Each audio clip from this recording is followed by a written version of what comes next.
Pendidikan Perwira Peta atau Renseitai dibuka di Bogor akhir tahun 1943. Di tempat inilah para calon perwira peta berlatih aneka keterampilan militer.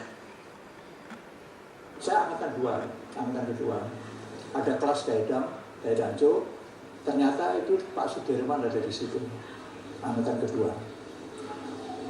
Kemudian kelas Danjo, ternyata di situ ada seorang pemuda Indonesia lain yang kemudian jadi presiden, Pak Harto. Lalu ada 5 kompi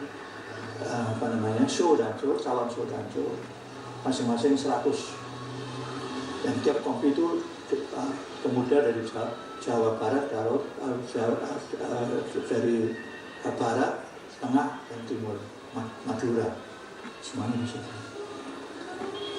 Kalau misalnya sudah latihan misalnya yang paling penting kan 200 meter sebelumnya dari musuh.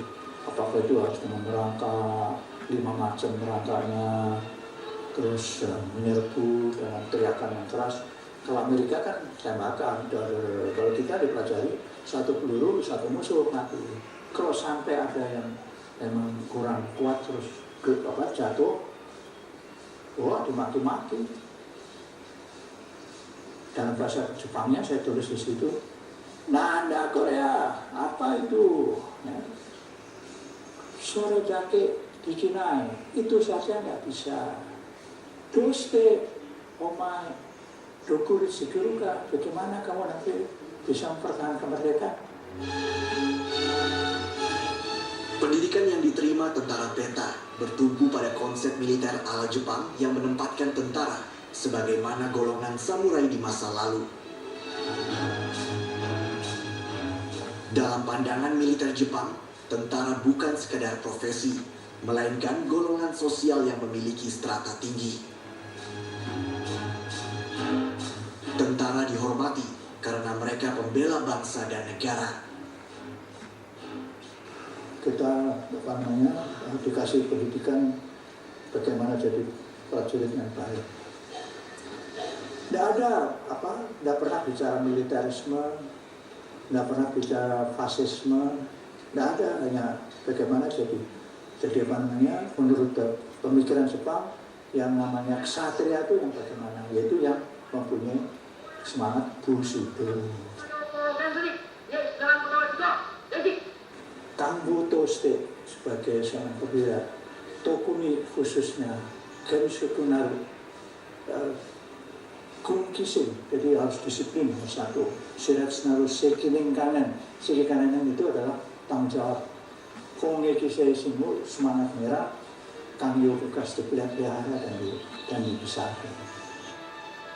Di negara kita ini ada istilah yang disebut kesatria kan.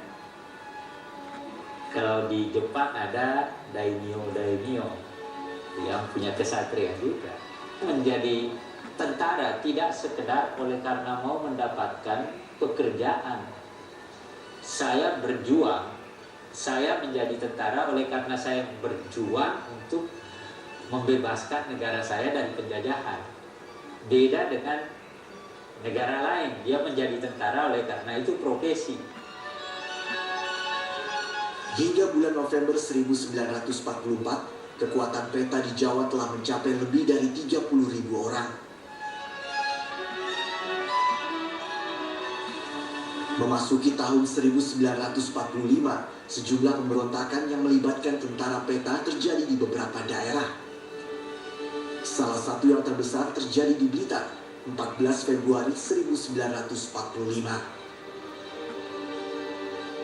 Anak peta itu kan diambil dari desa-desa, dari daerah itu sendiri. Dan kebetulan di Kediri itu, di selatan itu banyak rumus yang bekerja. Jadi mereka tahu itu saudaranya dulu.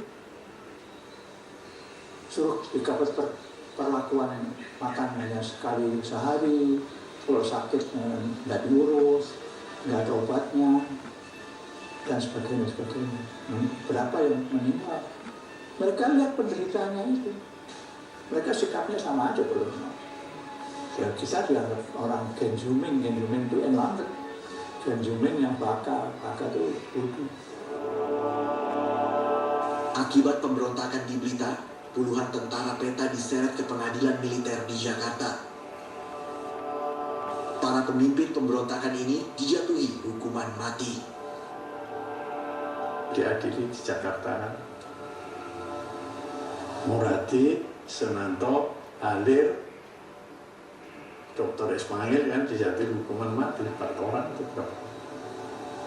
Ada yang dijatuhi hukuman seumur hidup, berapa orang, dan yang lainnya dibebaskan tapi kemudian direedukasi di daerah Nganjuk sana.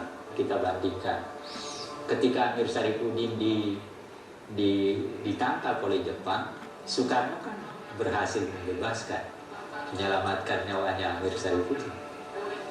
Tetapi ketika pemberontakan PETA di Blitar, dia tidak bisa berbuat banyak, iya kan? Karena apa? Bagi Soekarno, kalau dia mau membela pemberontakan PETA, bahaya juga kan? Bahayanya secara politis gitu. Sedangkan kalau ketika membela Amir Syarifuddin, bahaya politisnya tidak terlalu tinggi, walaupun juga tetap berbahaya gitu. Tapi kalau dia membela sebuah pemberontakan terbuka, itu resikonya sangat tinggi. Jadi bagi Soekarno itu juga dilema.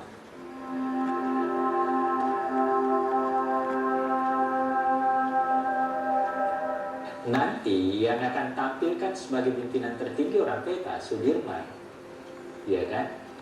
Nah, tapi yang mengatur organisasinya itu orang Kenil.